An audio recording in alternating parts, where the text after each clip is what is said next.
ওই যে বিশ্ববিদ্যালয় একজন হাফেজ তো কি তার মারা গেল অল্প বয়সে, বাবা জানা যায়, তারা বলতেছে আমার ছেলে দেখলাম নিঃশ্বাসটা ত্যাগ করতেছে, তখনও কোরআন তেলাওয়াত করতেছে। সুবহানাল্লাহ।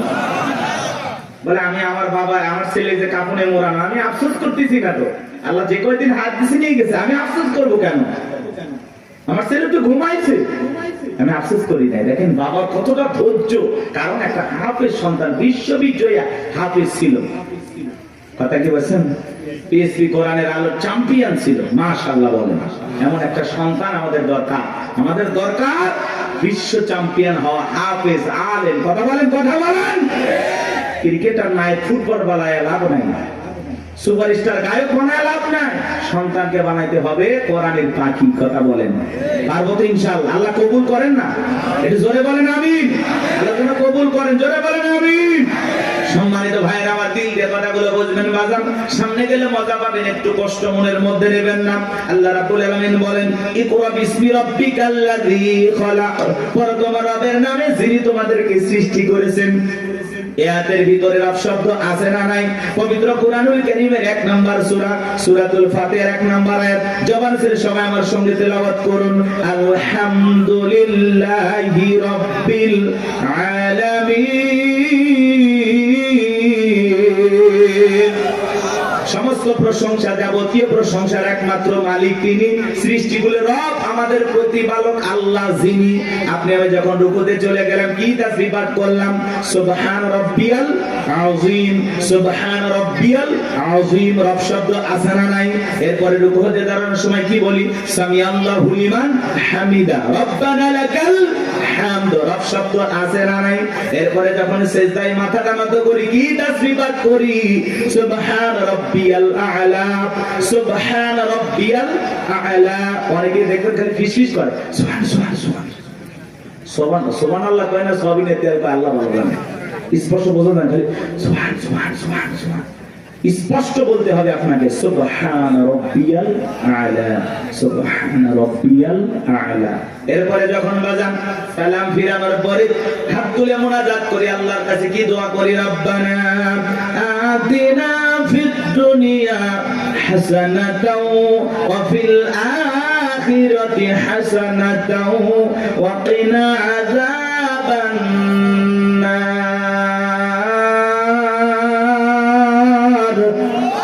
সূরা বাকারা 201 নম্বর আয়াত। আল্লাহর কাছে ডেকে বললাম, হে আমাদের রব, আমাদেরকে দুনিয়ার কল্যাণ দান করো, ওই আখিরাতের কল্যাণ দান করো, ওই কঠিন জাহান্নামের আগুন থেকে আমাদের মুক্তি দাও। তাহলে ইহকাল পরকালের কল্যাণ দেওয়ার মালিক কে?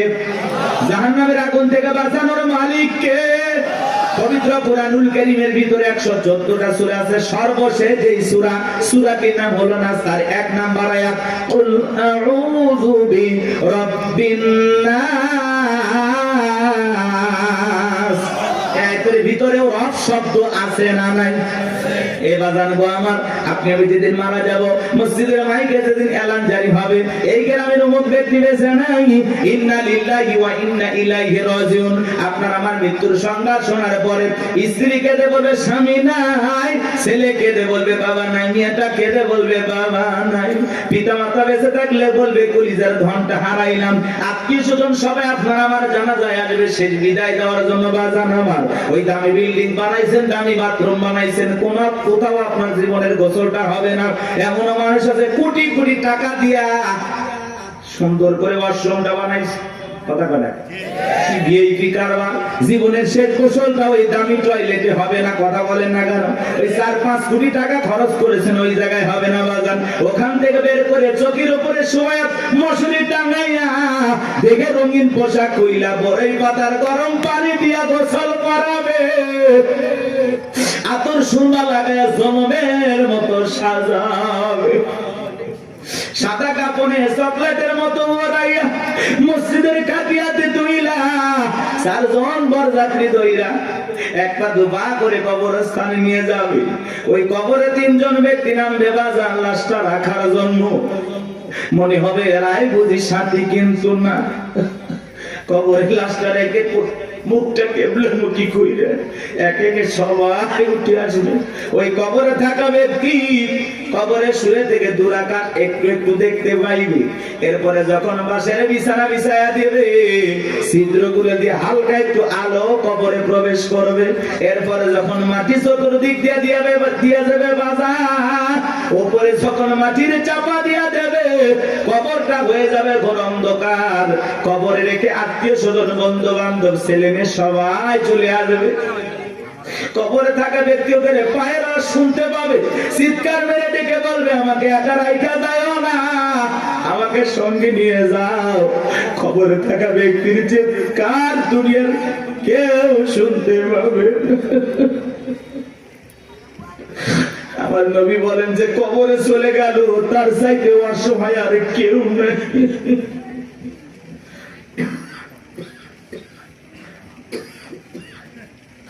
আমার নবী যে বলেছেন, ওয়ালা ওয়ালা রাসূলুল্লাহ সাল্লাল্লাহু আলাইহি ওয়াসাল্লাম, ইন্নামাল কুবুরু রাউযাতুম মিন রিয়াদিল জান্নাহ আও হুফরাতুম মিন হুফারিন নার। রাওয়াহু তিরমিজি। নবীজি বলেন যে ব্যক্তির আমল ভালো, মৃত্যুর সঙ্গে সঙ্গে আল্লাহ রাব্বুল আলামিন তার কবরটাকে জান্নাতের বাগান বানিয়ে দেবে। আর যে ব্যক্তির আমল খারাপ, আও হুফরাতুম মিন হুফারিন নার, তার কবরটা হবে জাহান্নামের আগুনের গর্ত। আমার নবী এক জায়গায় বসা, জিবরাইল এসে বলে, নবী গো, এই মুহূর্তে একটা আওয়াজ হলো, আপনি কি শুনতে পাইছেন? আমার নবী বলে, হ্যাঁ শুনতে পাই না।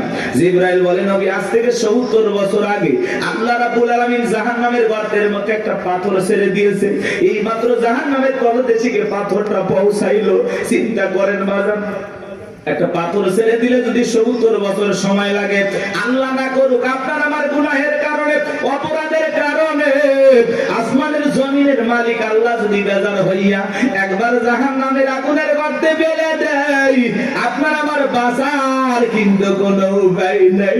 যেই জাহান্নামের আগুন দুনিয়ার আগুনের চাইতে ৭০ গুণ বেশি পাওয়ার। একবার যদি কারো দিকে জাহান্নামের আগুন লেগে যায়, মনে হয় কলিজাটা পুরে ছাই হয়ে যাবে। এ বাজার, নবীর প্রিয় সাহাবী হযরত ওসমান কবর থেকে অঝরে চোখের পানি ছেড়ে দিয়ে কান্না করতেন। সাহাবায়ে কিরাম ডেকে বলে, ভাই আপনি কবর থেকে কেন অঝরে কান্না করেন, কি হয়েছে আপনারা বলেন?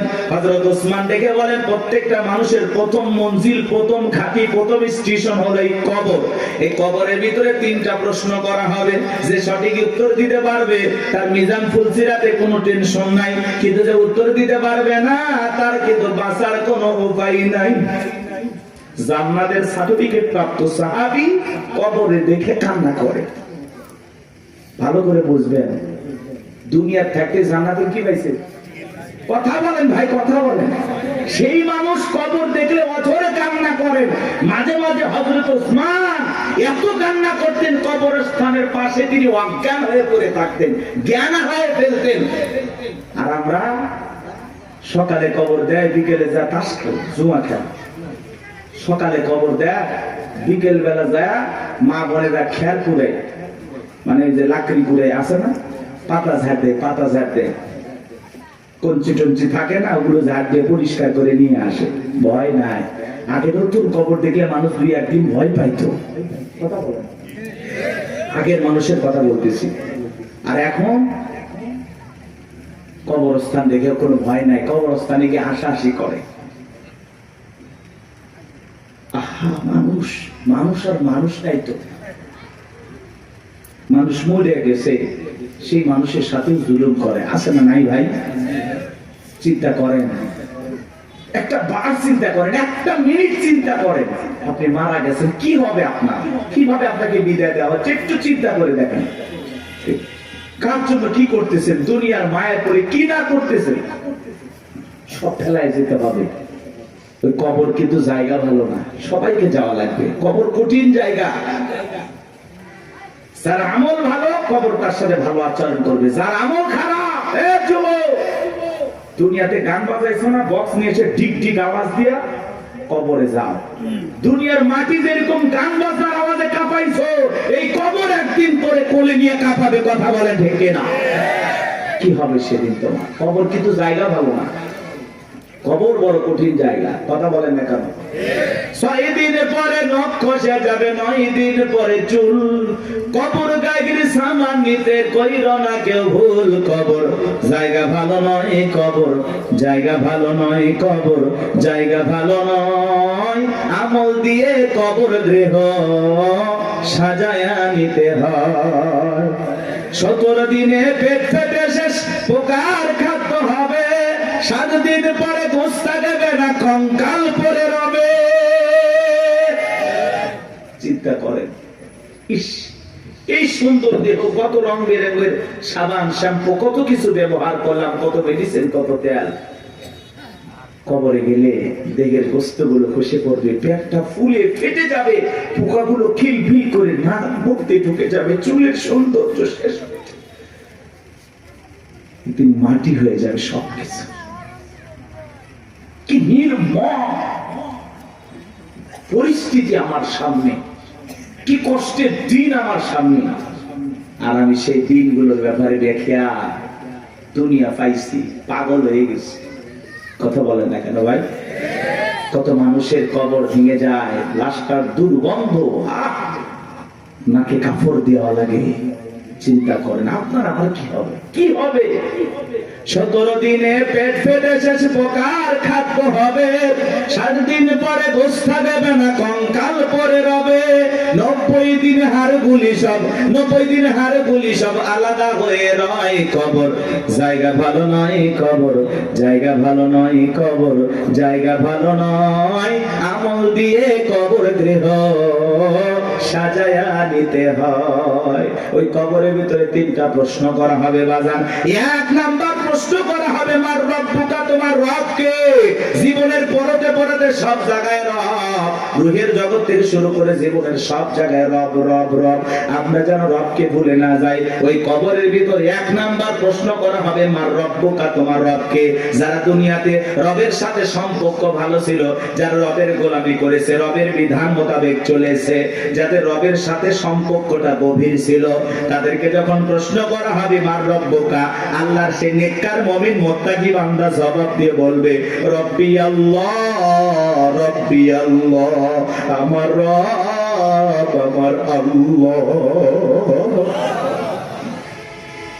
কিন্তু যারা এই দুনিয়ার জমিনে নাফরমানি করেছে, যারা বলে খাওয়া দাওয়া ফুর্তি করে, দুনিয়াটা মস্ত বড়, শয়তানের ওয়াসওয়াসায় পড়ে যারা মিসগাইড হয়েছে, ভুল পথে পরিচালিত হয়েছে, এই দুনিয়ার জমিনে যারা শয়তানের গোলামি করেছে, তাদেরকে যখন প্রশ্ন করা হবে মার রব্বুকা, তোমার রবকে, আল্লাহর সেই সমস্ত বদকার, আল্লাহর সেই সমস্ত অবাধ্য গোলামেরা জবাব দিতে পারবে না, ফেল ফেল করে তাকায় থাকবে। নেককাররা জবাব দেবে, আর বদকার গুনাহগাররা জবাব দিতে পারবে না, ফেল ফেল করে তাকায় থাকবে। ওরা বলবে কি কয়, হ্যাঁ আফসোস, কি কয় আমি তো বুঝি না। মা রব্বুকা জিজ্ঞাসা করবে তোমার রব কে? আরে ভাই, জীবনে কোনোদিন অফিসে গেলেন না, বসকে চিনবেন কি করে? কথা বলে। এই যে দুনিয়াতে যারা আল্লাহর গোলামি করতেছে, কি মনে করেন 5 ওয়াক্ত নামাজ পড়ে লোকটা ঠকে গেছে? না, কোরআন সুন্নাহ দিয়ে জীবন সাজায় লোকটা ঠকে গেছে? না, ঠকে নাই। এই যে আমরা দুনিয়াতে আল্লাহর গোলামি করতেছি, এই গোলামির বেতন হিসাবে আল্লাহ আমাদেরকে দেবেন জান্নাত। সুবহানাল্লাহ। এই গোলামির বেতন হিসাবে আমরা পাবো জান্নাত, আর বোনাস হলো দিদারে ইলাহি, আল্লাহ পাকের সাথে জান্নাতীদের সাক্ষাৎ। সুবহানাল্লাহ। বেতনও আছে, বোনাসও আছে, কিন্তু দুনিয়াতে গোলামি করে কবরে যাওয়া লাগবে। আপনি 1 ওয়াক্ত নামাজ পড়েন না, রবের সাথে সম্পর্ক নাই, কেমনে জান্নাতে যাবেন? কথা কয় না ভাই? আপনি তো আল্লাহর অফিসই চেনেন না। আল্লাহর অফিস কোথায় চেনেন? কথা কয় না, কথা কয়। রাগ করতেছেন নাকি? এগুলো বললে অনেকে খারাপ লাগে। এক জায়গায় ওয়াজ করেন, হুজুর মৃত্যুর ওয়াজ এইভাবে করিয়েন না, ভয় লাগে। এরকম লোক কয়, হুজুর আমার প্রচুর মৃত্যুর কথা স্মরণ হয়, আমার এত মৃত্যুর কথা ভয় লাগে, মাঝে মাঝে তো আমি মসজিদে মৃত্যুর ভয়ে ঢুকি না।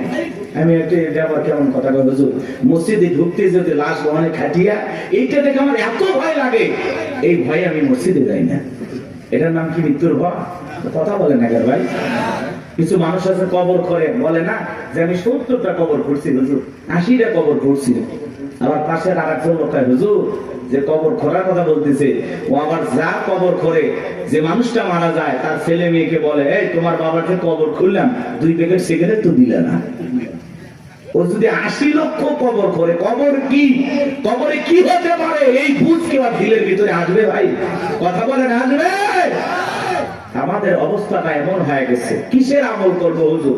দুনিয়া তো মস্ত বড়, রং তামাশায় আসি ব্যস্ত, রঙিন চশমায় দুনিয়ার সব চাকচিক্য সুন্দর লাগতেছে, একটু গান বাজনা আমোদ প্রমোদ হই হুল্লা, কথা গানে কেন?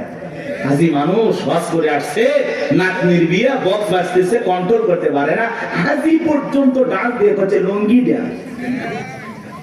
হাজি হাজি অফ করে আসছে। কথা বাস্তব না অবাস্তব, মিথ্যা না সত্য? এরকম আছে না বাজান? মানে আবেগের ঠেলায় আমরা গুনাহ করতেছি, গুনাহ নাকি আবেগে হয়ে যাচ্ছে। আল্লাহ এরকম আবেগ থেকে আমাদের হেদায়েত দান করেন। এটা জোরে বলেন আমিন। কষ্ট পাচ্ছেন আপনারা?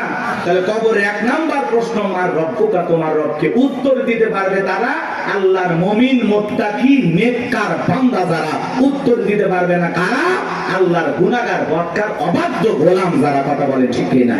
তাহলে আমরা নেক আমল করে আল্লাহর প্রিয় গোলাম হয়ে কারা কারা কবরে যেতে চায় হাত তুলে দেখা। আল্লাহ আমাদের সবাইকে নেক আমল করা তৌফিক দান করুন। চিল্লা বলুন আমিন। আর একটু জোরে বলুন আমিন। ওয়াজ কি শেষ?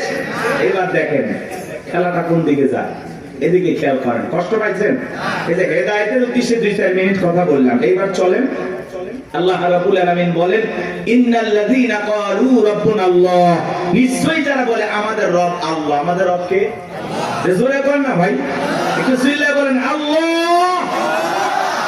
এই পৃথিবীর জমিন আল্লাহ যখন কাউকে জিরো থেকে হিরো বানায়, চাওয়ালা থেকে প্রধানমন্ত্রী বানায়, আর মুসলমান জবাই করে, কথা বলে না কেন ভাই?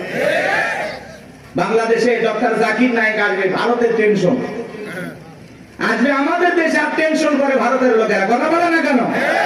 অনেক উদ্বেগ, তারা বিভ্রান্তিকর বক্তব্য ছড়াচ্ছে যে ডক্টর জাকির নায়েক আসলেই বাংলাদেশে গ্রেফতার করা হবে। কতই সহজ। বাংলাদেশের মানুষকে তো চেনেন না, ধুতি নিয়ে যাইতে পারবেন না। কথা বলে না, কথা বলে না। বাংলাদেশে ডক্টর জাকির নায়েক আসবে, তাকে প্রায় 1 মাসের এ দেশে সফর করার অনুমতি দেওয়া হয়েছে।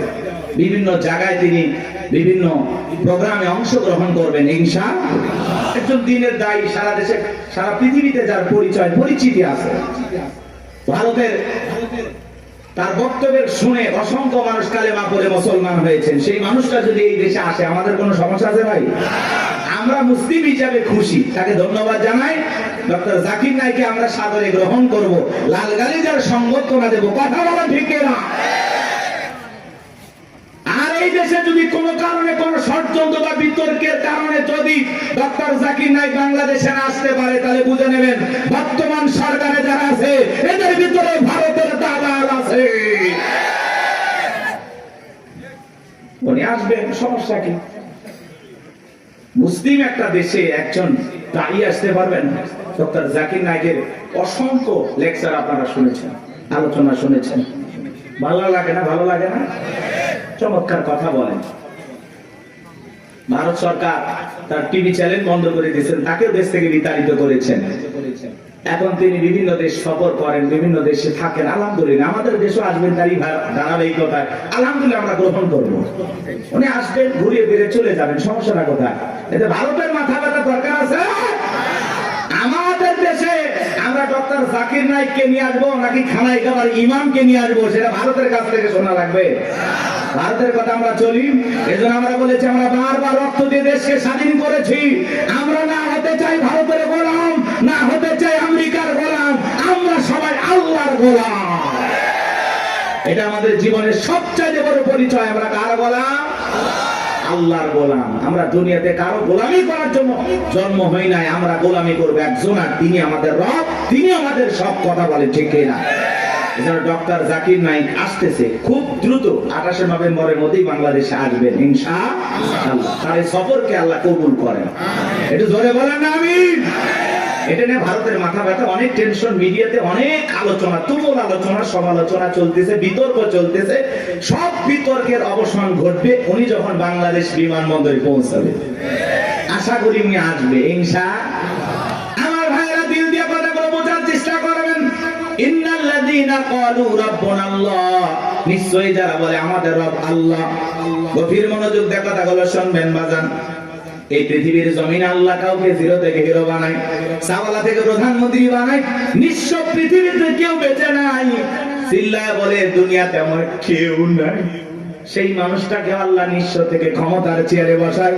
সেই মানুষটাও ক্ষমতার চেয়ারে বসে জুলুম করে, অত্যাচার করে। কথা বলেন ঠিক কি না? এই পৃথিবীর জমিনে এরকম একজন জালেম ছিল ভবঘুরে, যে নিজেকে আনা রব্বুকুমুল আলা বলে দাবি করেছিল, নিজেকে প্রভু বলে দাবি করেছিল, খোদা বলে দাবি করেছিল, রব বলে দাবি করেছিল। এ ছিল একটা ভবঘুরে যুবক। ভবঘুরে যুবক মানে বোঝেন না? যারা ইয়াবা, ফেনসিডিল, গাঁজা, মদ খায়, গাছক ধাক্কা মারে। ভাইজান সাইদ দেন আছে না? নাই। বাড়িতে যা বলে বউ দরজা খোল, কথাকে বোঝেন নাই? বউ যখন দরজা খুলে দিয়েছে, কয় মা এত দেরি করলি কেন? বউ তখন দিকে বলে কি ব্যাপার আমার মা কইলি কেন? আজকে একটু বেশি মাল খাচ্ছি। তুই মা না বউ বুঝতে পারতেছি না। এরকম মাতাল আছে না নাই? কিছু কিছু ছেলে পেলে আছে সন্ধ্যা হলে ঘরে দরজা বন্ধ করে জিকির করে, ইজ্ঞাবা ইজ্ঞাবা ইজ্ঞাবা। মা বাবা চিন্তা করে বাবা এটা কিসের ট্যাবলেট, জ্বর সর্দি গলা ব্যথা। কই কিচ্ছু বোঝার দরকার নাই, টাকা দে নইলে তোর মাথা ফাটাবো। এরকম ইয়াবা খোর আছে না নাই? যারা ইয়াবা খায়, ফেনসিডিল খায়, গাঁজা মদ খায়, যুবক রে, সমাজের মানুষ তাদেরকে নেশাখোর বলে, টোকায় বলে। যারা নেশা করে তাদেরকে মানুষ ভালো চোখে দেখে না। সে ভালো সন্তান হতে পারে না, ভালো স্বামী হতে পারে না, ভালো বাবা হতে পারে না। নিঃস্ব করে সে সবাইকে। কথা বলে নেশা করে তার পরিবারকে নিঃস্ব করে। এই জন্য হাতে পায়ে অনুরোধ করে বলে যায় যুবক, নেশাদ্রব্য পান করা যাবে না, মাদক সেবন করা যাবে না। যে মুখে মা সেই মুখে মাদক তোলা যাবে না। মাদককে না বলুন। কথা বলে না? মাদক সেবন করা যাবে, নেশাদ্রব্য পান করা যাবে। যারা মদ পান করবে এদের জন্য জান্নাত হালাল না হারাম? ওদের জন্য জান্নাত হারাম হয়ে যায়। জান্নাত যদি হারাম হয়ে যাবেন কোথায়? এই জন্য আমরা দুনিয়াতে নিজেরাই মদ আল্লাহ তাআলা হারাম করে দিয়েছেন। আমি আমার উপরে এটা হারাম মানবো যে না, আল্লাহ হারাম করে দিয়েছেন, এই মদকে আমি স্পর্শ করব না। আমি জান্নাতে যাই শরাব পান করব। শরাবের ঝর্ণা আছে, সুবহানাল্লাহ কোন মধুর ঝর্ণা, দুধের ঝর্ণা, পানির ঝর্ণা, শরাবের ঝর্ণা। হাতের স্পর্শ ছাড়া কি কাজ করতেছে? সুবহানাল্লাহ। জান্নাত যে কত সুখের জায়গা কেমনে বোঝাবো? ও কল্পনা করা যায় না। আল্লাহ এত সুন্দর করে জান্নাত বানাইছে। সুবহানাল্লাহ বলেন। কষ্ট হচ্ছে আপনাদের? তাহলে এই যুবক নেশাদ্রব্য পান করা যাবে? যাবে? এগুলো আজে বাজে ফালতু জিনিস না খাইয়া, ওই ইয়াবা ফেনসিডিল না খাই, ওই টাকাটা জমায়া বউকে মাসে একটা করে 3 পিস উপহার দাও। কিছু না পাইলে অন্তত 12টা মাসে 12টা বাসর রাত পাইবে। কথা কোন ঠিক কি না? হ্যাঁ, আলামিন ভাইয়ের কাছ থেকে যদি সুন্দর একটা শাড়ি দিতে পারতো, কথাই নাই। মেয়েরা সবচেয়ে পছন্দ করে কোন কালারের শাড়ি জানো? নীল কালারের শাড়ি। কথা কয় না? হ্যাঁ, নীল কালারের শাড়ি বউরে কিনে দেবেন। যদি আপনার বউ বেজার হয় টাকা আমি দেব। কথা কয় না? কথা কয় না? এই কালারটা মেয়েরা সবচেয়ে চয়েস করে বেশি। যদি পারেন আলামিন ভাইয়ের সাথে যোগাযোগ করে একটা শাড়ি খালি দিয়ে দেখেন, ওই দিন বইয়ের ব্যবহার দেখে সারা জীবন আপনার মনে থাকবে। কথা বলে ঠিক কিনা? এই জন্য আজে বাজে জিনিস না খাইয়া ওই টাকা জমায়া বউ বাচ্চার কাপড় কিনে দেব, ওদের মুখে হাসি ফোটাবো ইনশাআল্লাহ। কোন কোন যুবক আছো মাদক দ্রব্য স্পর্শ করবা না, মাদক নিজের উপরে হারাম করবা, হাত করো। জীবনে কোনোদিন স্পর্শ করবো না ইনশাআল্লাহ। আজকের এই জান্নাতের বাগান থেকে ওয়াদা দিলাম যে আল্লাহ আমরা জীবনে কোনোদিন নেশাদ্রব্য স্পর্শ করব না। দয়া করে তোমার জান্নাতের শরাবের নহরটা একটু আমার জন্য বরাদ্দ রাখো। একটু ধরে কর না আমিন। হাত নামান আমার ভাইয়েরা। এই ফিরাউন ছিল একটা ভবঘুরে যুবক। এর নাম ছিল কাবুজ। বলকে বলা হতো। কিত্তিদের তরফ থেকে নাম ছিল রামসিস। মিশরের বাদশাহর পুরোবাদী নাম হলো ফিরাউন। সংক্ষিপ্ত ঘটনা 2-1 মিনিটে বলে সামনের দিকে যাবো। জানবো আমার এই চলে গেল সর্বপ্রথম মিশরে। মিশরে যাওয়ার পরে বাজান সর্বপ্রথম হলো তরমুজের ক্ষেতের লেবার। কিছুদিন লিবারি করলেন, ওই দেশের সরকারি গোরস্থানের দারোয়ান লাগবে। ঠোলপিটায় খবর দেওয়া হলো, হাজার হাজার মানুষ লাইনের ভর্তি হয়ে গেছে গোরস্থানের দারোয়ান হওয়ার জন্য। এক দুইজন ইন্টারভিউ দিতে দিতে যখন ফেরাউনের পালা, ডেকে বলে বাদশাহ, বুক ভরা আসামে বিদেশ থেকে আপনার কাছে এসেছি, যদি চাকরিটা দেন উপকৃত হব। এমন ভাবে কথাগুলো উপস্থাপন করলেন, বাদশার মায়া লাগে গেল। বলে আপনার সাথে ভালো মানুষ মিশর আর কেউ নাই, বুক ভরা আসামে বিদেশ থেকে আসছি, পরিবার পরিজন আছে, দয়া করে যদি চাকরিটা দেন সারা জীবন আপনার প্রতি কৃতজ্ঞ থাকবো। এমন ভাবে কথাগুলো বললেন, কথা আছে দুষ্ট লোকের মিষ্টি কথা। বাদশার ভালো লেগে গেল। বাদশা ডেকে বলে ইন্টারভিউ বন্ধ করো, এই কাবুজ নামের ছেলেটাকে মিশরের সরকারি গোরস্থানের দারোয়ানের চাকরিটা দেওয়া হলো। এইবার সরকারি গোরস্থানে দারোয়ানের চাকরি পাওয়ার পর ফেরাউন চিন্তা করে, বাদশা প্রতি মাসে বেতন দিবে ঠিক আছে, কিন্তু এই টাকা দিয়ে চলবে না, আমার সাইড ইনকাম করা দরকার। এইবার যারা লাশ দাফন করতে আসে ওদেরকে ডেকে বলে, শোনো, লাশ প্রতি একটা করে দিরহাম যদি দাও লাশ দাফন করতে দেব, না হলে লাশ দাফন করতে দেব না। জনগণ টেনশনে পড়ে গেল, একটা দিরহামের জন্য বাদশার দরবার বিচার নিয়ে যাব, লাশ পয়সা বলে শেষ হয়ে যাবে, যদি পাই একটা টাকাই ছেলেটাই পাক। এই কথা ভেবে জনগণ একটা করে দিরহাম ফেরাউনকে দেওয়া শুরু করলো। আপনারা বলেন তো বাংলাদেশের মানুষের নাম কি? ঘুষ। ঘুষ এক টাকা হইলে ওটা কি ঘুষ। এটা কিন্তু বাংলাদেশে আছে আছে আছে। শোনো এই দেশ যারা গল্প করি, দেশটা মনে হয় স্বপ্নপুরী, শুধু কর ঘুষ কর মদ কর জুয়া কর, হেতায় আছে ভুরি ভুরি, হেতায় আছে ভুরি ভুরি। এ দেশে অসৎ কামাই কেউ করে না, তবে ঘুষের টাকা পেলে কেউ তো ছাড়ে না। টেবিলের নিচ দিয়ে হাত বাড়িয়ে কালো টাকাটা নেই সারিয়ে, টেবিলের নিচ দিয়ে হাত বাড়িয়ে কালো টাকাটা নেই সারিয়ে, করছে ওরা বড় দেশের চুরি, করছে ওরা বড় দেশের চুরি। শোনো এ দেশটার গল্প করি, আছে না নাই? আমার ভাইয়েরা একটা করে দিরহাম জনগণ দেওয়া শুরু করলো। আল্লাহ রাব্বুল আলামিন ওই জামানায় একটা মহামারী দিল। 2020 সালে আল্লাহ তাআলা আমাদেরকে একটা মহামারী দিয়েছিলেন, ধরো না ছুঁয়ো না, নাম হলো করোনা। করোনা রোগে আক্রান্ত হয়ে বাবা মারা গেছে, ছেলে বাবার লাশটাও দেখতে যায় নাই, বাবার কবরে মাটিও দেয় নাই। বাবার সম্পত্তি ভালো লাগে, মৃত বাবার লাশকে বোঝা মনে হয়। কথা বলে, মায়ের করোনা হয়েছে জঙ্গলে ফেলা আসছে, বন্ধুর করোনা হয়েছে বন্ধু দেখতে যায় নাই, ভাইয়ের করোনা হয়েছে ভাই দেখতে যায় নাই, স্বামীর করোনা হয়েছে স্ত্রীর কাছে যায় নাই। খাবারের প্লেটটা সাজায় লম্বা একটা বাঁশের লাঠি দিয়ে আস্তে করে স্বামীর ঘরে খাবার ঢোকায় দিয়েছে। কথা বলেন, স্বামী যখন সুস্থ হয়েছে বিবি কাছে ডাকে বলে, জোসনার বাপ, আমি তোমার যে কত ভালোবাসি তুমি জানো না। শাড়িটা দিয়ে সুন্দর করে মুখটা মোছায় দিতেছে, আর ডেকে বলে, জোসনার বাপ, তাহাজ্জুদ পড়ে পড়ে তোমার জন্য দোয়া করেছি, আল্লাহ আমার জোসনার বাপের হায়াত বাড়ায় দাও। স্বামী মনে মনে হাসে আর বলে, বিবি রে, তুই যে আমার কত ভালোবাসিস, আমার বোঝা হয়ে গেছে। আমি যখন অসুস্থ ছিলাম জানালা দরজার দিকে তাকায় থাকতাম, এই বুঝি দরজা জানালা করে গল্প করবি, দুইটা কথা বলবি, একবারও দেখা করলি না। মোবাইলে তোর ছবি দেখে দেখে মনের দুঃখের কথা ভুলে যাইতাম। তুই যে আমারে কত ভালোবাসিস প্রমাণ আমি পাইছি।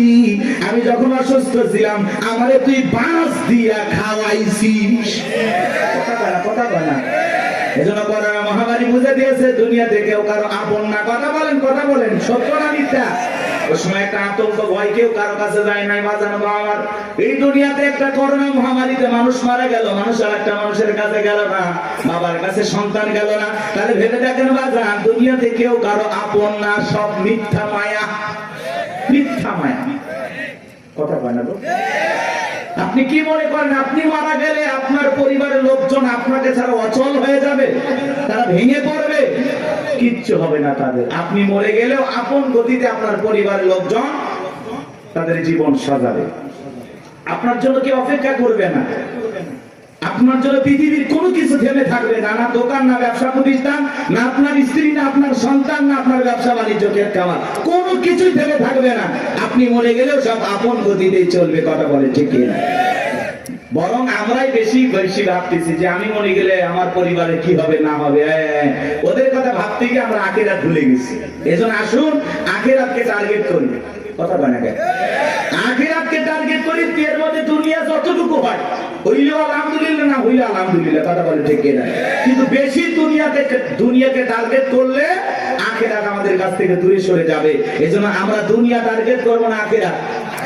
আমাদের কার প্রয়োজন বেশি? আল্লাহকে প্রয়োজন দরকার না? তাহলে আখিরাতকে টার্গেট করতে হবে। এই পৃথিবীতে আল্লাহ হলো আমাদের সবচেয়ে আপন। স্ত্রী বলেন, সন্তান বলেন, সবাই স্বার্থ স্বার্থ স্বার্থ ছাড়া কেউ আপনাকে চেনে না। পুরুষ হলো টাকা কামানোর মেশিন। পুরুষের টাকা আছে, পুরুষের পাশে সবাই আছে। পুরুষের টাকা নেই, পকেট ফাঁকা, রাস্তার ভিক্ষুক আপনার সাথে দেখা করবে না। কথা বলে কে? টাকা আছে, পুরুষের সম্মান আছে। টাকা আছে, পুরুষকে সবাই চেনে। সবাইকে বোঝেন নাই?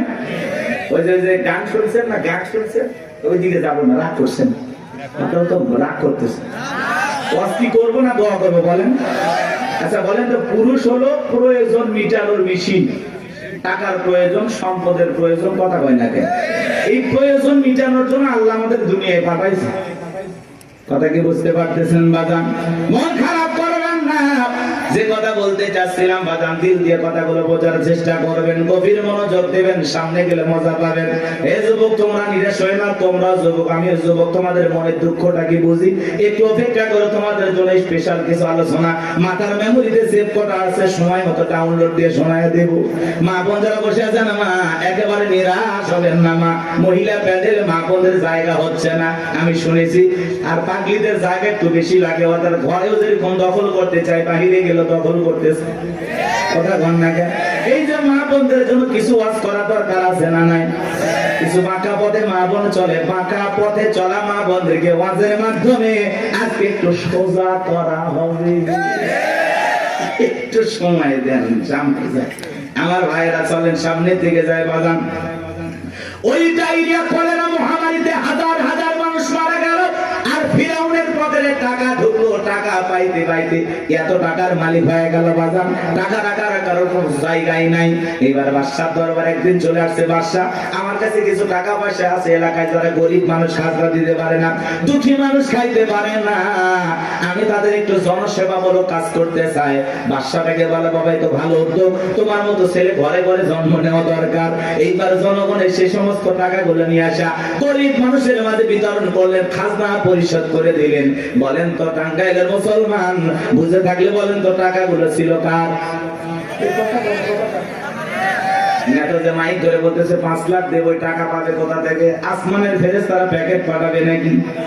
ভালো করে বুঝবেন কোন টাকা কোন জায়গায় যায়। আমাদের গাইবান্ধার আঞ্চলিক ভাষা একটা কথা বলে, মাছের তেল দিয়ে মাছ ভাজা। কথা কি বুঝতে পারতেছেন? জনগণের টাকা জনগণের মাঝে বিতরণ করে ফাও ফাও বাহাবা পাইলু। জনগণ থেকে বলে, আরে রাজ্যের বাদশা যদি এই ব্যক্তি না হয়া গোরস্থানের ছেলেটা হইতো, না জানি আমাদের কপাল খুলে যেত। নির্বাচনের আগে একটু জনসেবামূলক কাজ করা দরকার আছে না নাই? আমার এলাকার এক নেতা কাঁচা রাস্তা, মানে মাটির রাস্তা পর্যন্ত বাজান, ইট পাড়তেছে, 2 গাড়ি ইট পাড়তেছে। মানুষজন বলে, বাবা ইট পাড়তেছে, তুমি তো এখনো নেতা হয় নাই, কারণটা কি? ছেলেটা বলতেছে, আপাতত ইট পেড়ে দিলাম, আর ভবিষ্যতে আমার মার্কায় যদি সিলভারে এলাকার নেতা বানায় দিতে পারে, আমার 1 নাম্বার টার্গেট এই কাঁচা রাস্তা পাকা করা। এই রাস্তাতে আপনাদের ছেলে স্কুলে যাইতে পারে না, আপনারা হাটে বাজারে যাইতে পারেন না, মাঝে মাঝে আপনাদের কথা মনে হলে রাতে ঘুম আসে না। কি অভিনয়! নেতা হতে গেলে অভিনয় জানার দরকার আছে তো না? কথা কয় না।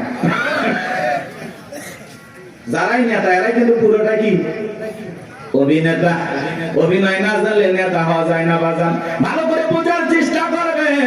জনগণ বিশ্বাস করে যদি নেতার মার্কায় সিল মারে, নেতাকে নির্বাচিত করে, নেতা তো এলাকায় থাকে না, ঢাকা শহরে বান্ধবী নিয়ে ঘুমায়। কথা বলেন ঠিক কিনা? মার্কা থাকে যে কয়দিন, নেতার আনা গোনা সে কয়দিন। আমরাও জনগণ কম খারাপ না। 1.5 টাকার বিরিয়ার 3 টাকার চা খায় কি স্লোগান? বল্টু ভাইয়ের চরিত্র ফুলের মতো পবিত্র। নামাজ পড়া কক্ষ, গাঁজা খাই 5 ওয়াক্ত, কমসুরিতে বাঁকা ভক্ত, শয়তানের 1 নাম্বার ভক্ত, হুজুরের জন্য খুবই শক্ত, চুষা খাই গরিবের রক্ত। পোস্টার লেখা যে গরিবের বন্ধু, ভোট দিয়ে দেখেন গরিবের কয় নাম্বার শত্রু। কথা বলেন? রাস্তার একটা ভিক্ষুক মহিলার দিকে 500 টাকা দিয়ে বলে, আপনার চেহারার মাঝে আমি আমার মাকে খুঁজে পাই।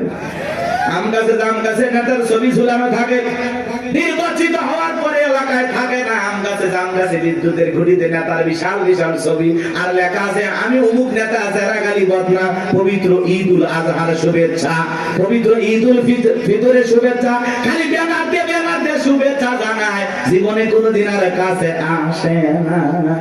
এই নেতা ওই ব্যানার লক্ষ লক্ষ টাকা দিয়ে না বানাইয়া, ওই ব্যানারের টাকা দিয়ে যদি গরিব দুঃখী মানুষের মাঝে বিতরণ করো, তোমার ব্যানার লাগবে না গো, ব্যানার লাগবে না। জনগণ তোমার মার্কায় জায়গা মতো সিল মেরে দেবে, কথা কোন ঠিক কি না? কিন্তু ওই যে মার্কা থাকে, যে কয়দিন নেতার আনাগোনা সে কয়দিন অলিতে গলিতে নেতাকে পাওয়া যায়, মানুষ মরলে জানা যায় হাজির, জুমার নামাজের সামনে হাজির, আসরের নামাজ পড়ে দুইবার, কথা কয় না। এক নেতা মানুষকে সালাম দিতে দিতে হোশ হারায় ফেলছে, রাস্তার খেজুর গাছ পায় এক লাইনে সালাম দিয়ে যাচ্ছে, কর্মী চাচা ভেতরে কয় নেতা এটা মানুষ না খেজুর গাছ। নেতা বলতেছে আমি মনে করছি এটাও ভোটার। কথাকে বুঝতে পারতেছেন বাজান? এই জন্য আপনাকে আমাদের পরিবর্তন হওয়া লাগবে বাজান। বারবার ওদের কথাই বলা যাবে না, বলা যাবে না, আমাদেরকে ভালো ভালো লাগবে। মনে রাখবেন বাজান, দেশের জনগণ এক নাম্বার, নেতাও এক নাম্বার হবে। আপনি যদি পরিবর্তন করতে চান, অবশ্যই সমাজটাকে পরিবর্তন করতে পারবেন। এই জন্য আগে নিজের ভালো হওয়া লাগবে। আপনি যেমন দেশের নেতাও কিন্তু ওইরকম হবে। 2 নাম্বার আপনি নেতা হবে, 4 নাম্বার। কথা কি বুঝছেন? আপনি সিটার নেতা হবে, বিশ্ব সিটার। করলে কি ভয় পাচ্ছেন নাকি? আমি কোন দলে দালালি করতেছি? আমরা আগে ঠিক হবে। এক পাগল গাছের নিচে হাত তুলে বলে আল্লাহ, আরে হারাক তো মানুষ বাইরে গেছে, 2-4 জন হারিয়ে গেলে কি হবে? পরে খুঁজবো ওই মা কি মা আজকে শুরু করছে নাকি বাচ্চা নিয়ে আসে, মাকে ধর, মাকে বাচ্চা হারায় যায়, মা কইতে পারবে না, মা না পাগলি। বাচ্চাকে কন্ট্রোল করবেন না। এ বাবা জাহিদ, এ তোমার মা কান্না করে, আসো বাবু আসো। সাতুটিয়ে বাড়ি, ও মা এত আলা ভোলা হলে স্বামী একদিন আর একজনের হাত ধরে চলে যাবে, টের পাবেন না। হ্যাঁ, বাচ্চা কন্ট্রোল করবে না কি মা। অনেক মা বোন আসছে, এসে বাচ্চা টাচ্চা রাখে ওরা গল্পে লিপ্ত হয়ে গেছে। কেউ তোমার বিয়ে হয়েছে ওই মুখ জায়গায় না, তোমার স্বামী ভালো ব্যবসা করে, ও গল্প করতে বাচ্চা নেই, টেরই পাচ্ছে, ও বু ফুবু চাচি খালা নিয়ে ব্যস্ত হয়। আল্লাহ হেদায়েত দান করে। আর ওদের মাঝখানে এরকম একটু বিনোদন দরকার আছে নাকি? হারায় গেলে আর কি কি সংবাদ আছে দেবেন, দেখেন, আমি বলে দেব। একটি বাচ্চা হারিয়ে গেছে, নাম কি? জাহিদুল ইসলাম। বাবা জাহিদুল, তুমি কোথায় তুলতেছো ফুল? তোমার মা কান্নে হয়ে গেছে ব্যাকুল, তাড়াতাড়ি করে আসো। জাহিদুল চলে আসবে, মা কান্দেন না, বসে থাকেন। বাচ্চা হারাই নাকি এখনকার পোলাপান? এক করতেছেন নাকি আপনার? তাকবীর দেন, লিল্লাহি তাকবীর। এক পাগল গাছের তেঁতুল গাছ, কোনটা? তেঁতুল গাছের নিচে হাত তুলে বলে আল্লাহ, তেঁতুল গাছে রাজশাহীর ফজলিয়ামদের, রংপুরের হাড়িভাঙ্গাদের, সাফাই নবাবগঞ্জের কাঠিমন্দে, নওগাঁসা পাহাড়ের আমরুপালিতে। আল্লাহ বলে পাগলের চোখটা খুলে দেখ, কোন গাছের নিচে দোয়া ধরেছিস? তেঁতুল গাছের নিচে দাঁড়ায়া। কিয়ামত পর্যন্ত আমসালে জামাত পাওয়া যাবে না। নির্বাচনের আগে 500 টাকা, 1000 টাকার বিনিময়ে, 200 টাকার বিনিময়ে নিজের পবিত্র আমানত ভোট বিক্রি করে দেশে উমরের মতো নেতা চাইলে পাওয়া যাবে না। এজন্য আগে আপনাকে ঠিক হওয়া লাগবে। আপনি যখন বলেন আল্লাহ আমার নেতাদেরকে উমরের মতো আদর্শবান নেতা বানাও, আল্লাহ তখন হাসে আর বলে উমরের দেশে থাকার মতো জনগণ কি হতে পেরেছিস?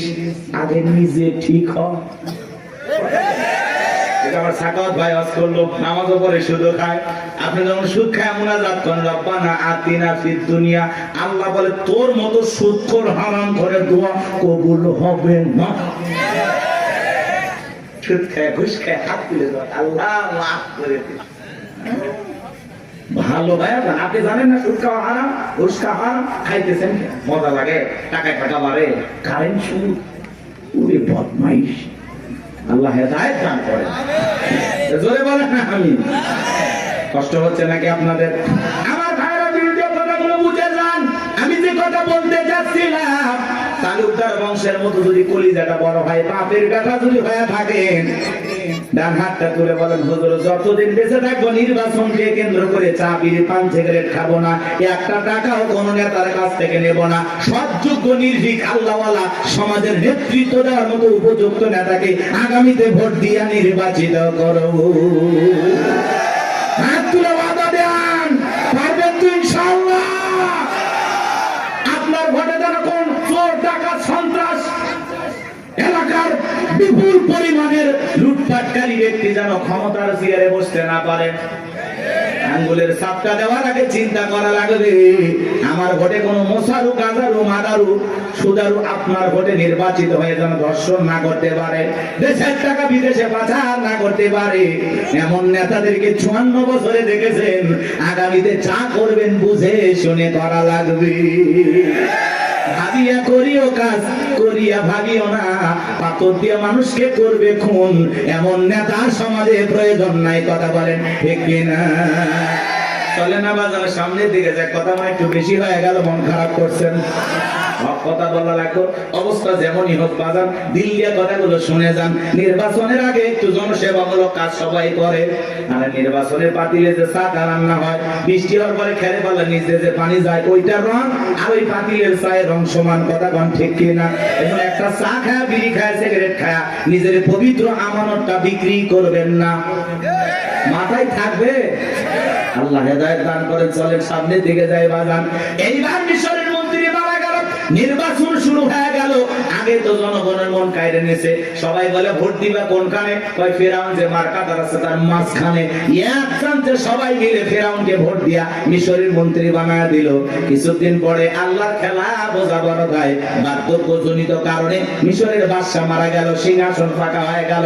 ফেরাউন সমস্ত জনগণ আর নেতাদেরকে ডেকে বলে, দেশের জনগণ শোনো দিয়া মন, দেশের বাদশা মারা গেছে, বাদশা ছাড়া একটা দেশ চলতে পারে না, তোমরাই বলো মিশরের বাদশা হবে কে? সমস্ত জনগণ ডেকে বলে, অনেক আগে আপনাকে চেনা জানা হয়ে গেছে, আপনি মিশরের বাদশা হয়ে যান, আমাদের কার কোনো আপত্তি নাই। জনগণ যখন সমর্থন দিল, ফিরাউন নেতাদেরকে ডেকে বলে, তোমরা বলো আপত্তি আছে? নেতারা ডেকে বলে, আমাদের কোনো আপত্তি নাই, জনগণ সমর্থন দিয়েছে, আপনি নেতা, কোনো সমস্যা নাই। এইবার সবার সমর্থন পাইয়া মিশরের বাদশা হয়ে গেল, ক্ষমতার চেয়ারে বসে ঠেসছে কি। রাতের বেলায় ফিরাউন ঘুমাইতে যায়, চোখে আর আরামের ঘুম আসে না, ঘুম থেকে লাফায় লাফায় ওঠে। অনেক মানুষ দেখবেন বাজারে 4টা ঘুমের ট্যাবলেট খায়, কোটিপতি টাকাওয়ালা সম্পদওয়ালা বড় বড় হাইব্রিড নেতা 4টা ট্যাবলেট খায়, ঘুমায়। এরপরে রাত 2টার দিকে ঘুম থেকে উঠে সিসি ক্যামেরার ফুটেজ তালাশ করে, কেউ ঢুকছে নাকি মারার জন্য। কারণ বিল্ডিং এর প্রত্যেকটা জায়গায় খালি দুর্নীতির গন্ধ, জুলুমের গন্ধ, মানুষ মারার গন্ধ, মানুষকে প্রতারণা ধোঁকা দেওয়ার গন্ধ। কথা বলেন না কেন? ওই বিল্ডিং কি আমনে দাঁড়াইছে? রাগ করতেছেন আপনারা? এবার আমার লম্বা করব না। ধনী মানুষ টাকা আছে, সম্পদ আছে, দামি বিছানা আছে, দামি খাট আছে, কিন্তু ঘুমটা নাই। আর গরিব রিক্সা চালায়, ভ্যান চালায়, মাঠে কাজ করে, আলু ভর্তা দিয়ে, ডাল ভাজি দিয়ে, সবজি দিয়ে ভাত খায়, বউকে কোলে নিয়ে ঘুমায়, কি আরামের ঘুম। কথা বলেন না কেন? আর ধনী স্বামী স্ত্রীর মধ্যে দাও কুড়ালের সম্পর্ক, বউ আলাদা খাটে, স্বামী আলাদা খাটে, এত ধনী হয়ে গেছে, এখন স্বামী স্ত্রীর মধ্যে মহব্বত ভালোবাসাই নাই। আছে না না এরকম পরিবার? ওই দিকে আর যাচ্ছিলাম, সামনে গেলে মহিলাদের ওয়াজ করবো, চলেন না যাই। যে কথা বলতে যাচ্ছিলাম, ফিরাউনের চোখে ঘুম নাই। তার দরবারে জ্যোতিষী ছিল 400 জ্যোতিষী, লিডার নাম দবিরা, বয়স হলো 320 বছর। দেখে বলে, দবিরা কেন জানি রাতের বেলায় ঘুমাইতে পারি না, আজে বাজে স্বপ্ন দেখে লাফায় লাফি, কারণটা কি? দবিরা এইবার দেখে বলেন, এত অপেক্ষা করেন, একটু আমাকে সময় দেন। দবিরা সময় নিয়ে ভাগ্য গবেষণা করে বলেন, নেতা যদিও ছিলেন ভবঘুরে যুবক, তরমুজের ক্ষেতের লেবার, গোরস্থানের দারোয়ান, এরপরে মিশরের মন্ত্রী, বর্তমান রানিং বাদশা, আঙ্গুল ফুলা কলার গাছ, কিন্তু আপনার ভবিষ্যৎ জীবন বড় অন্ধকার।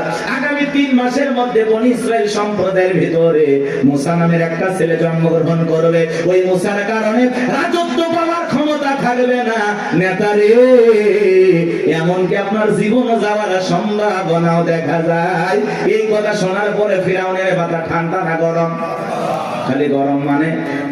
রবিরা যদি বলতো মুসা আসবে, খানকা বানায় বসে বসে জিকির করবে, তাহলে মাথা গরম করতো না।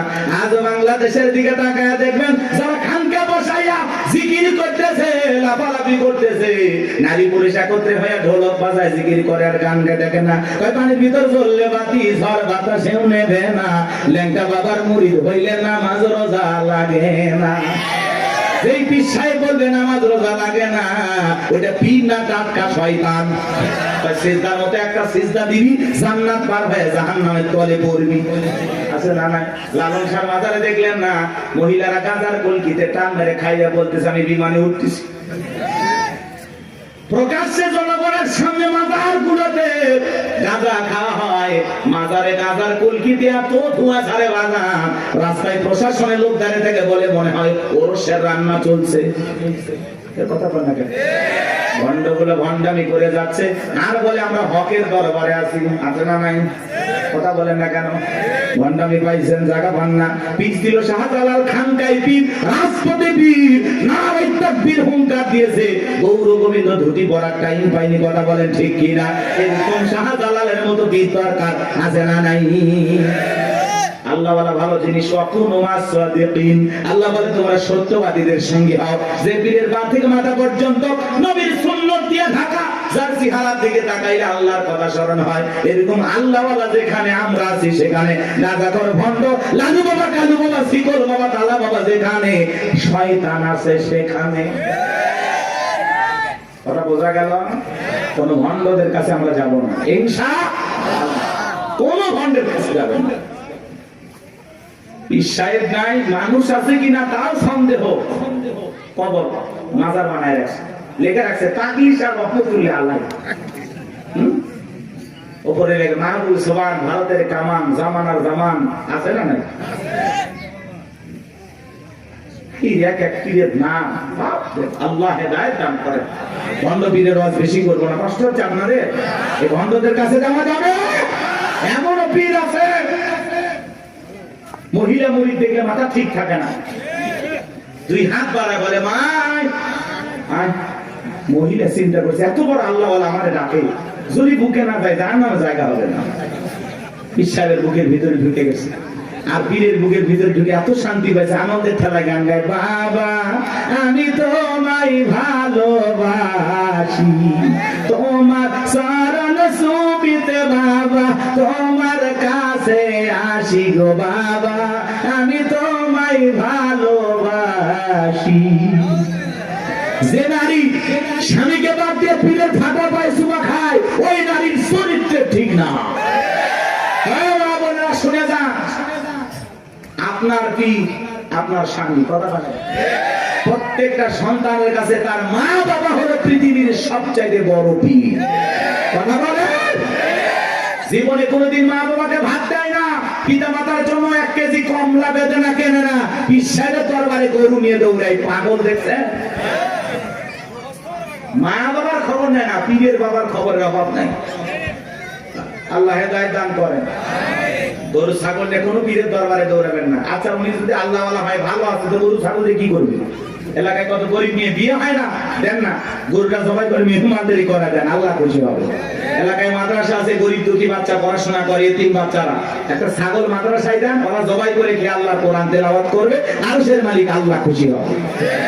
আপনি মাজারে যায় ছাগল গরু দিয়ে, হ্যাঁ রাত ভর্তি করে নিয়ে যায়, মাইক বাজারে গান গায়, দেখেননি? যা কত কথা বলা যাবে না, কষ্ট হচ্ছে আপনাদের। কোন মাজারে টাকা পয়সা দান করবেন না, কথা বলে না। হ্যাঁ, কোন মাজারে যদি মসজিদ থাকে, মাদ্রাসা থাকে, সেই জায়গা আপনি দান করতে পারেন। শুধু মাজার এমন জায়গায় 1 টাকা দেবেন, কথা আপনার যা বলতেছে আপনি তাই করবেন। মাজারে কেন টাকা দিচ্ছেন? উনি আল্লাহ ওয়ালা ভালো আছে না, টাকা দিয়ে কি করবে? আগে কিনে খাবে। আপনি মাজারে কেন টাকা দিচ্ছেন? এতিম অসহায় প্রতিবন্ধী হাত পাতে 5 টাকা দিতে পারে না, আর মাজারের দান বক্স থেকে 1000 টাকা 500 টাকা কেমনি ঢোকান? টাকা যেটা মানুষের দরকার না মরা মানুষের? যেটা মানুষ কান দিচ্ছে হাত পাতে, আপনি সেখানে দেন না। আর মাজারে পীর সাহেব একবারও ডাকলো না, এই মুসলিম টাকা দে, চাইছে ওই জায়গায় কেন টাকা দিলেন? বলেন কেন দিলেন? কিসের বরকতের আশা? সন্তান হয় না, 56টা দরবারে ছাগল মানত করে, মাজারে ছাগল দিয়ে সন্তান হবে, পাইছেন কোথায়? কথা কয় না, আরে ওয়াশ করলে হবে না, মাঝে মাঝে ওয়াশ করালে। আরে ভাই আমাদেরকে দেন, মাদ্রাসায় দেন, কথা কয় না, কেউ লোক খুঁজে পান না। মানুষ চোখের সামনে কান্দে মরে যাচ্ছে, ওই জায়গা দেয় না, ওই মরা পিসায় বোঝা দিয়ে এসেছি। ওই পীর আছে না, কলার গাছ আছে, আসলে কোনো মাজার কিনা আপনি জানেন? অধিকাংশ মাজার মিথ্যে মিথ্যে মাজার বানায় বন্যামি শুরু হয়ে গেছে, কথা দেখে না। আল্লাহ যেন আমাদের হেদায়েত দান করেন, একটু জোরে বলেন আমি। আমার কথায় অনেক মাদার গুজরিরা বিরক্ত হয়েছে, অনেকে ফোন দিয়ে হুমকি দিছে, তোমরা আল্লাহ আল্লাহর বিরুদ্ধে কথা বলো, মরার আগে জবান বন্ধ হয়ে যায়। চিন্তা করছেন? ফরিদপুরে সালতা থানা আক্রোশী আছে না, আগে যাইতে পারি না, আমার সেই হুমকি দিত, এই থানা এসে তোর হাত পা কেটে নেব। এই গত 29 তারিখে ওই জায়গায় বয়ান করে আসছে, কই হাত পাটা করবো না, হাত পা কাটার লোকগুলো খুঁজে পাইনি। কারণ ওই যে ওদের দেখে নিয়ে আমি একটু সাইজ করছিলাম, খবরদার এই ভণ্ডদের কাছে যাবেন না। হক্কানি আল্লাহ আল্লাহ ভালো, সেখানে আপনি যাবেন, কিন্তু ভণ্ডদের কাছে যাব না। যেখানে ইসলাম আছে সেখানে আমরা আছি, যেখানে ভণ্ডামি আছে সেখানে আমরা নারী পুরুষ একত্রে যেখানে। আরে ভাই, মহিলা মানুষ কাছে থাকলে মাথা ঠিক থাকে, কিসের জিকির, জিকিরের কথা মনে থাকবে। আল্লাহ হেদায়েত দান করেন। ওই জন্য তো ভণ্ডরা বলে মনের পর্দা বাইরের পর্দা, শুনছেন না? মনের পর্দা বড় পর্দা, বাইরের পর্দা খুলে ফেলা। মনের আলো বড় আলো, বাইরের আলো নিয়ে ফেলা। রাত 12টার সময় বাতি নিবেছে, এখন কি জিকির হচ্ছে আপনারা বুঝেন না। আল্লাহ হেদায়েত দান করেন। আমার ভাইয়েরা চলেন সামনের দিকে যায়। আজও পৃথিবীর জমিনে যারা মাজার নিয়ে বসে আছে, খামকায় বসে আছে, এদেরকে কেউ টার্গেট করে না। যারা আল্লাহর জমিনে আল্লাহ দ্বীনকে কায়েম করতে চায়, কোরআনের সমাজ ব্যবস্থা কায়েম করতে চায়, আল্লাহর আইন দিয়ে জমিনটা পরিচালনা করতে চায়, তাদেরকে টার্গেট করে করে ভিতরে ঢোকানো হয়। কথা বলে ঠিক কিনা? ফিরআউনের মাথা গরম হয়ে গেছে, হামানকে দেখে বলে, এ ডাকো হামান, এই দিকে আয়। হামানের মাথায় কোনো চুল ছিল না, সাদে মাল নাই, বাম পাল্লো, পুরো মাথা ছিল ভারতের দমদম এয়ারপোর্ট। দেখে বলে, হামান রে, তাড়াতাড়ি করে বল। নবীরা বলল, একটা মুসা নামের ছেলে জন্মগ্রহণ করবে, ওর কারণে রাজত্বের চেয়ার থাকবে না, ক্ষমতা থাকবে না, এমনকি আমার জীবনটাও নাকি চলে যাবে, এটা তো মেনে নেওয়া যায় না। হামান ডেকে বলে, নেতা টেনশন নাই, মাইট ইজ রাইট, জোর যার মূল্য তার, পাওয়ার রাজত্ব আমাদের, ক্ষমতা আমাদের হাতে, আমরা যা বলবো মিশরের জনগণ তাই মানতে বাধ্য। বলে, কি করতে চাস? হামান ডেকে বলে, নেতা যত ছেলে সন্তান জন্মগ্রহণ করবে সবাইকে জবাই করে করে দুনিয়ার বুক থেকে বিদায় করে দেব, তাহলে আপনার শত্রু গোছার আগমন ঘটবে না। এমন কথা শোনার পরে ফিরআউন ডেকে বলে, হামান রে, আসলেই তোর মাথায় বুদ্ধি আছে, তবে শোন, ছেলেগুলোকে জবাই করবি, মেয়েগুলোকে জবাই করবি না, কারণ ছেলেদের মধ্যে আমার শত্রু আছে, মেয়েদের মধ্যে কোনো শত্রু নাই। তার মানে চোর বলে মানুষ ভালো, মোবাইল নিয়ে গেল, সিম কার্ড খুলে দিয়ে গেল। কথা বলেন ঠিক কিনা? সন্তান জবাই করা শুরু হয়ে গেল, 3টা মাস অতিবাহিত হয়ে গেল। দবিরাকে ডেকে বলে, দবিরা, এইবার গবেষণা করে দেখ, আমার পথের কাটা মুসা মরলো না বাঁচলো। দবিরা গবেষণা করে বলে, না, তার 3টা বর্ণনা পাওয়া যায় বাজান। একটি বর্ণনায় বলা হয়েছে 20,000, আর একটি বর্ণনায় বলা হয়েছে 24,000, আর একটি বর্ণনায় বলা হয়েছে 80,000। দবিরা ডেকে বলে, না তো, যদিও হাজার হাজার মায়ের মুখ খালি কইরা সন্তানগুলোকে জবাই করে বিদায় করেছেন, কিন্তু আপনার পথের কাটা মুসা এখনো মরে নাই, মরে নাই, মায়ের কোলে জীবিত আছে, সুস্থ আছে, কিন্তু কোন বাড়িতে আছে, কোথায় আছে, এইটা বলার ক্ষমতা আমাদের নাই। বলেন আল্লাহু আকবার। ওয়া মাকারু ওয়া মাকারাল্লাহ আল্লাহু খায়রুল মাকিরিন। এলাকার আল্লাহ চাই মুসারে বাঁচাতে, ফিরআউন চাই মারতে, আর 14 গোষ্ঠী এক জায়গা হয়ে মুসার একটা পছমা জিততে পারবে না। কথা বলেন ঠিক কিনা? ফিরআউন রাগান্বিত হয়ে বলে, এ সেনাবাহিনীর দল, এতগুলো মারলি, আসলটাই মারতে পারলি না। এলাকায় তল্লাশি চালাও, চিরনবিধান চালাও, ঘরে ঘরে প্রবেশ করো, যেখানে মুসারে পাইবা দরবার জবাই করবা, আমার মাথার টেনশনটা দূর করো। যাও। একদল সেনাবাহিনী মুসা নবীর বাড়ি থেকে রওনা করেছে। মুসা নবীর বড় বোন, তার নাম মারিয়াম, দেখে বলে, মা, ওই যে ফিরআউনের সেনাবাহিনী দেখা যায় মা, আর বুঝি ভাইকে বাঁচানো গেল না। মুসা নবীর মা সন্তানকে বিশ্ববিদ দৌড়ায়, কে যেন ইলহামের মাধ্যমে আওয়াজ দিয়ে বলে, মুসা মা তোমার সন্তানটাকে চুলার ভিতরে ফেলায় দাও, কথা দিলাম গো তোমার সন্তানটাকে আবার তোমার কোলে ফেরায় দেব, বলুন সুবহানাল্লাহ। মুসা নবীর মা তাই করলেন। লম্বা ঘটনা বাজান সংক্ষিপ্ত করে বলে দিয়ে যায়, ফিরআউনের সেনাবাহিনী তল্লাশি চালাইয়া তন্ন তন্ন করে ঘর বাহিরে সব জায়গায় খুঁজে তারা চলে গেল। এইবার মুসা নবীর মা চোখের কোনায় পানি নিয়ে কাঁদেন আর মনে মনে ভাবেন সন্তান বুঝি আগুনে পড়ে কয়লা হয়ে গেছে। কাছে যায় তাকায় দেখেন না না, মুসা নবী আগুনে পড়ে নাই, মুসা নবী চুলার ভিতরে পড়ে মুস্কি মুস্কি হাসতেছি। সন্তানটাকে কোলের মধ্যে নেবেন, কে যেন গাইবে আওয়াজ দিয়ে বলে, মুসার মা কতদিন জালেম ঘরে ভয় লুকিয়ে রাখবা, সিন্ধুক একটা বানায়া দরিয়ার বুকে ভাসায়া দাও, কথা দিলাম গো তোমার ছেলেটাকে আবার তোমার কোলে ফেরায়া দেব। মুসা নবীর মা টেনশনে পড়ে গেলেন, সিন্ধুক পাবেন কোথায়। পরের দিন সকালবেলা কে যেন ডেকে বলে, মিস্ত্রি লাগবে না, আমি একজন মিস্ত্রি। মুসা নবীর মা তাইকে বলে, মিস্ত্রি দিকে আসো। জীবনে কেউ মিস্ত্রি বলে চিল্লাইলো না, তুমি কিসের মিস্ত্রি, কি বানাইতে পারো? মিস্ত্রি ডেকে বলে, মা আপনি যদি মনে করেন এমন একটা সিন্ধুক আপনার দরকার, যে সিন্ধুকের ভিতরে আপনার সন্তানকে তুলে দরিয়ার বুকে ভাসায় দেবেন, ও মা চাইলে এমন একটা সিন্ধুক আমি বানাই দিতে পারি, তাই নাকি? বলে হ্যাঁ। মুসা নবীর মা ডেকে বলে, মিস্ত্রি তুমি তোমার মনের কথা বলেছো, এরকম একটা সিন্ধুক আমার প্রয়োজন। মিস্ত্রি ডেকে বলে, মা কিছু যন্ত্রপাতি আছে, ধার দেওয়ার জন্য পানির প্রয়োজন হতে পারে, আবার না হলেও চলবে, আপনি একটু ভিতর থেকে পানি নিয়ে আসেন। মুসা নবীর মা ভিতর থেকে পানি নিয়ে এসে দেখে মিস্ত্রি সুন্দর একটা সিন্ধুক বানায়া দাঁড়িয়ে আছে।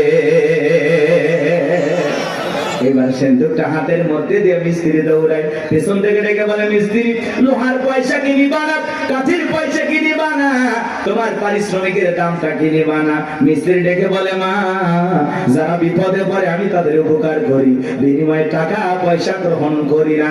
মুসা নবীর মা ডেকে বলে, মিস্ত্রি এই বিপদের দিনে এত বড় উপকার করলা, লোহার পয়সাও নিবা না, কাঠের পয়সাও নিবা না, তোমার পারিশ্রমিকের দামটাও নিবা না, অন্তত তোমার নামটা বলে যাও, মাঝে মাঝে তোমার কথা মনে হলে আল্লাহর কাছে তোমার জন্য দোয়া করব। মিস্ত্রি ডেকে বলে, মা আমি দুনিয়ার কোন সাধারণ মিস্ত্রি না, আমি আল্লাহর ফেরেশতা, আমার নাম জিবরাইল। এইবার সিন্ধুকের ভিতরে মুসা নবীকে তুলে দরিয়ায় ভাসায় দিলেন। আর মেয়ে মারিয়ামকে বলে, মা সিন্ধুক ভাসতে ভাসতে কই যায় খবর নিয়ে আসবি। ওই দিন বিকেল বেলা ফিরাউন তার প্রিয়তমা স্ত্রী আসিয়াকে নিয়ে আসছে সমুদ্রের সৈকতে হাওয়া খাইতে। মাঝে মাঝে বউকে একটু বিনোদন করা দরকার, আছে না নাই? হালাল বিনোদন। মাঝে মাঝে ভাবি কিনে কক্সবাজার চলে যাবেন যদি সামর্থ্য থাকে, কথা কয় না? বউকে পর্দা করাইয়া নিয়ে যাবেন। আমি কি বলছি কক্সবাজারে যে হাফ প্যান্ট পরে গোসল করবেন, তাহলে গুনাহ হবে, কথা কয় না কেন? কিছু পোলাপান আছে বউ সুন্দরী, মাথা কাজ করে না, কক্সবাজার নিয়ে যায় ঘোড়ার উপরে তুলে সেলফি তোলে, সুন্দর করে সমুদ্রের পানিতে গোসল করতেছে, সেলফি তোলে।